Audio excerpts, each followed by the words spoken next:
Back to the development in Senegal. Joining us to discuss this via Zoom on the show is Solomon Ogbole, a global affairs analyst.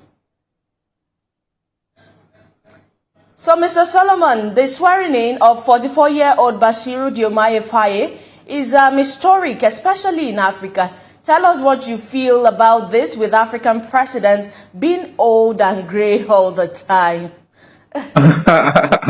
Yeah, it's always funny when you hear people talking about African presidents as the older ones. I'd like to say it's everywhere anyway. Like we see today's current president of the US that's always looking for his way out of the stage. But I still appreciate that we have the Cameroonian president to be really old, and our own president for sure, where you see memes on social media, Rocco Ages versus Ancient of Days.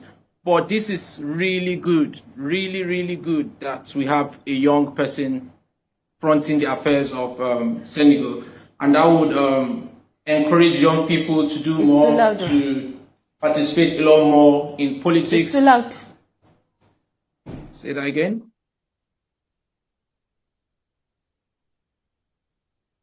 Oh yeah, I thought there was some network glitch or something. So yeah, so it is really good. I'm really impressed, especially by the fact that he's only come out of prison not too long ago, and then here he is being the president. So it's really good and quite motivating for the young people of the continent. Okay, so there was a drama that unfolded before his inauguration. Was him being in prison and just released a week before his swearing in. Well, you said this is a story of some sort. That of the late Madiba, Nelson Mandela at play once again, or you remember that of Olusegun Obasanjo, who was also was in prison and became the president. I remember very well, and I would say it's great, not only because he was a political prisoner, but because also prison is not an eternal condemnation of who a person is.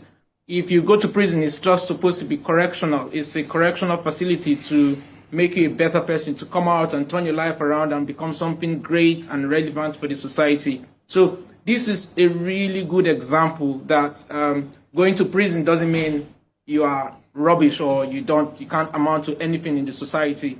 So this is good. It also reestablishes the Nelson Mandela situation, Olusegun Obasanjo, or even Shehu Sani, that were all political prisoners.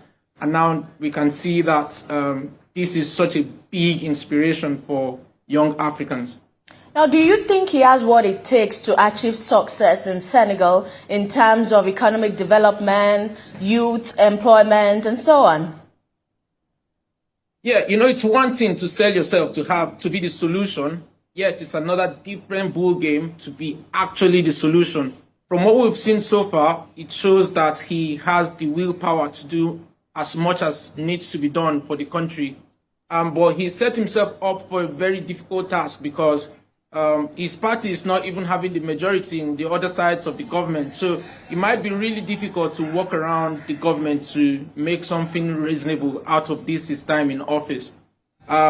First of all, the cost of living crisis in Senegal at the minute, the cost of living crisis is about to kill the living in Senegal. So much about the whole system that needs to be revamped and to just work for this system, for the government of Senegal to make something really reasonable from his time in office. Okay, so on the last note, do you think that Africa can begin to look at the young parts of where we now have young African leaders, come to the fore, come to the ground, and make things happen in the region? Absolutely, I would say yes. Absolutely, because leadership is not given; it's taken. Would have to, as young people, would have to come out and really collect this leadership from the old African leaders that are not seeming to have a great understanding of what the world is saying right now as to the advancement in technology, AI, cryptocurrency, and so many transcendental heights. The world is really moving so quickly. So I would say it's a good call for young people to come out and join politics and really collect this leadership just the way BASSIROU FAYE has done for Senegal.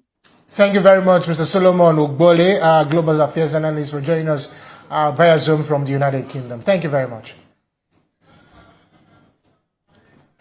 Let's take you through some big stories that made headlines in the week. The Economic and Financial Crime Commission has arraigned Tigran Gambrian, an executive of Binance Limited, before the Federal High Court in Abuja. It was presented by EFCC operatives before Justice Emeka White. Mr. Gambrian and Nadeem Anjawala are arraigned on a 5-count charge bordering on money laundering and foreign exchange contravention to the tune of 35.4